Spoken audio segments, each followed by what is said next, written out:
Vous êtes dirigeant d'entreprise, entrepreneur ou manager. Vous êtes excellent dans votre job et quand tout va bien, votre leadership est sous contrôle et le cap est aisément maintenu.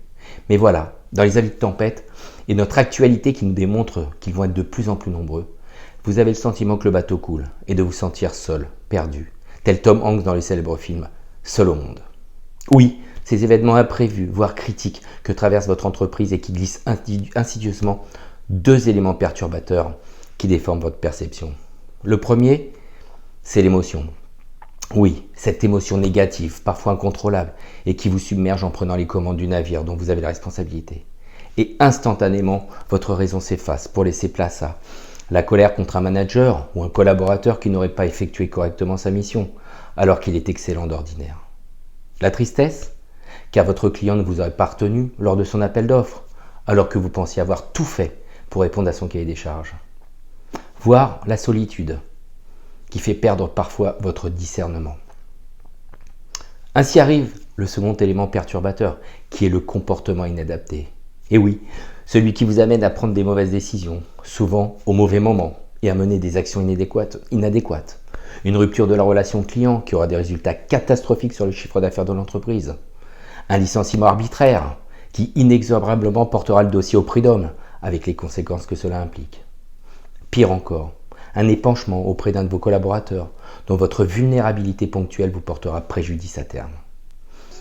Derrière une émotion négative se cache souvent une valeur bafouée ou une peur, cette peur irrationnelle qui tétanise et qui vous fait procrastiner, à reporter une décision à une date ultérieure et souvent dans l'urgence. Ou bien perdre votre sang-froid et votre bon sens.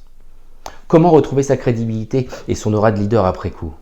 Un leader est toujours seul dans les pires moments. Quand on est le leader d'une entreprise ou le manager d'un service, nous fixons des objectifs quantitatifs et temporels qui sont régulièrement menés à mal par les événements sociaux, économiques, voire politiques. Nous mettons en place des procédures et fixons des règles qui doivent être suivies rigoureusement. Mais qu'en est-il de notre processus interne, ce qu'on appelle également l'esprit subconscient, de notre soi qui est malmené et que nous n'avons pas appris à écouter ni à comprendre? Notre inconscient qui se met en pilotage automatique. C'est des charges émotionnelles que nous ne maîtrisons pas et qui nous empêchent de prendre parfois les bonnes décisions. Cette procrastination qui nous fige, dont l'immobilisme nous fait perdre du temps et assurément de l'argent. Ces peurs irrationnelles qui nous envahissent et qui nous fixent un plafond de verre et nous limitent dans notre développement personnel, mais pire encore, celui de notre entreprise. Ce cruel manque de confiance en soi que nous n'évoquons jamais et que nous devons garder en nous, tel un secret familial honteux. Quel bonheur si nous savions gérer nos états internes à chaque épreuve que nous rencontrons. Nous pourrions bénéficier de la totalité de notre état ressource, de notre énergie positive pour amener notre société à son plus haut degré d'exigence et de performance. Tout cela bien sûr avec un leadership bienveillant et un management humaniste. Je suis Thierry Dugrillon, ex-directeur export dans l'industrie et dans la fonction commerciale B2B et B2C depuis plus de 25 ans, ex-dirigeant d'entreprise dans le secteur immobilier et de la promotion.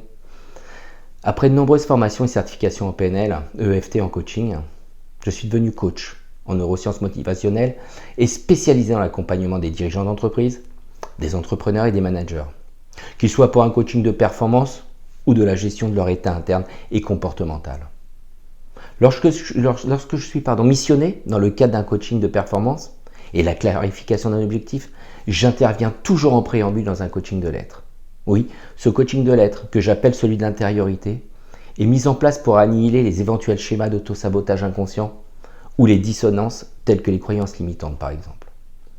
Bien au-delà de coacher, je forme mes clients au travers d'une pédagogie précise afin de connaître les fondamentaux neurologiques pour qu'ils deviennent en toutes circonstances maîtres du jeu, afin d'agir et non de réagir, d'être dans l'action et non dans la réaction, et pour qu'ils puissent à tout moment mettre en place les outils pour les maintenir en pleine conscience et avoir un comportement approprié et adapté à l'événement rencontré. Pourquoi les neurosciences, me direz-vous?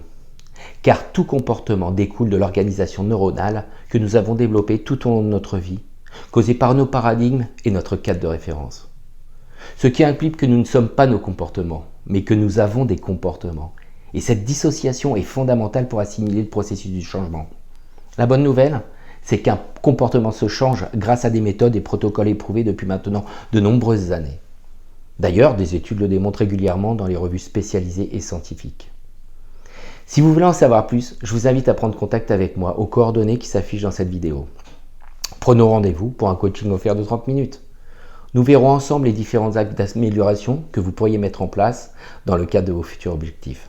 Et surtout, n'hésitez pas à laisser un commentaire auquel je répondrai avec plaisir. Merci d'avoir suivi cette vidéo et je vous dis à très bientôt. Prenez soin de vous. Au revoir.